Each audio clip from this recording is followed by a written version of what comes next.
చేయొచ్చనమాట. సరే కొంతమందిలో గొంతు బొంగరపోవడం, గొంతులో అవంతా ప్రాబ్లమ్స్ వస్తుంటాయి. మెయిన్ సింగర్సు అట్లాంటి వాళ్ళకి. హ్మ్.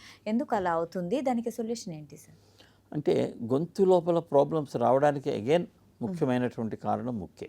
ముక్కు. హ్మ్. అంటే మనం అర్థం చేసుకోవాల్సింది గొంతు లోపల వ్యాధులు, చెవి లోపల వ్యాధులు ముఖ్యంగా ముక్కు నుంచే మొదలవుతాయి. ఓకే. ఊపిరితిత్తులో వచ్చే వ్యాధులు కూడా ముఖ్యంగా ముక్కు నుంచే మొదలవుతాయి. ఎందుచేతంటే ముక్కు చేసే పని ఏంటంటే మనం తీసుకునే గాలిని ఫిల్టర్ చేస్తుంది, అవును. ఫిల్టర్ చేస్తుంది. హ్యూమిడిఫై చేస్తుంది. అందులో ఉండే బ్యాక్టీరియా అన్నిటినీ ఆపేసి స్వచ్ఛమైనటువంటి గాలిని ఊపిరితిత్తులకి పంపిస్తుంది. హుహు. సో ఈ బ్యాక్టీరియా, పొల్యూషన్, హ్మ్. వైరస్లు అన్నీ ముక్కులో ఆగిపోతాయి. ఓకే. ముక్కులో ఇన్ఫెక్షన్ వచ్చే ఛాన్స్ ఉంటుంది, కానీ ముక్కు లోపల చాలా అధికమైనటువంటి రక్త ప్రసరణ ఉండడం వల్ల హుహు. ఇన్ఫెక్షన్ని చాలా తేలిగ్గా కంట్రోల్ చేయగలుగుతుంది. రైట్. అందుకని అయితే హ్మ్. చాలాసార్లు ముక్కు సక్సెస్ఫుల్గా దీన్ని కంట్రోల్ చేస్తుంది. ఓకే. 1%, 100లో ఒకసారి ముక్కు కంట్రోల్ చేయలేకపోయినప్పుడు, లేదా ముక్కు లోపల ప్రవేశించినటువంటి బ్యాక్టీరియా చాలా విరులెంట్గా ఉన్నప్పుడు, అంటే చాలా శక్తివంతమైనప్పుడు, లేదా మన రోగనిరోధక శక్తి తక్కువగా ఉన్నప్పుడు, రైట్. ఈ సందర్భాల్లో ముక్కులో ఇన్ఫెక్షన్ వస్తుంది. ముక్కులో వచ్చిన ఇన్ఫెక్షన్ చాలా సందర్భాల్లో ముక్కు దాన్ని కంట్రోల్ చేస్తుంది.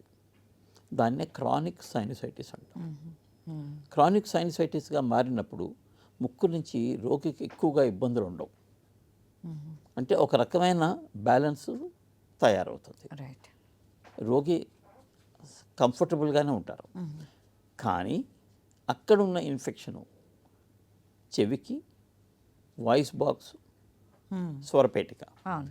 లేదా ఊపిరితిత్తులకి వెళ్ళేటువంటి ప్రమాదం ఉంటుంది. ఓకే. ఇదే ఇన్ఫెక్షన్ స్వరపేటికి వెళ్ళినప్పుడు ఓకే. చాలామంది చేసే పొరపాటు ఏంటంటే,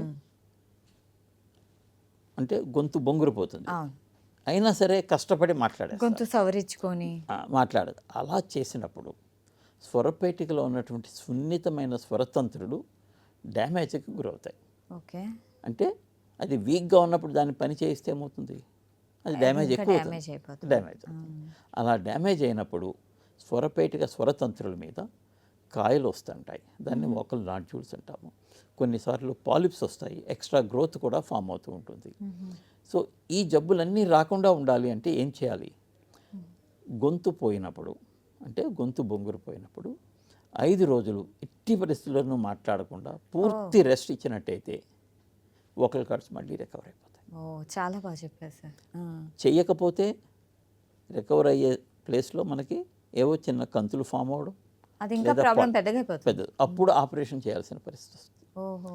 సో అంచేత గొంతు బొంగురు పోయినప్పుడు 5 days ఖచ్చితంగా వాయిస్ మాట్లాడకుండా రెస్ట్, అస్సలు సైలెంట్‌గా మాట్లాడద్దు.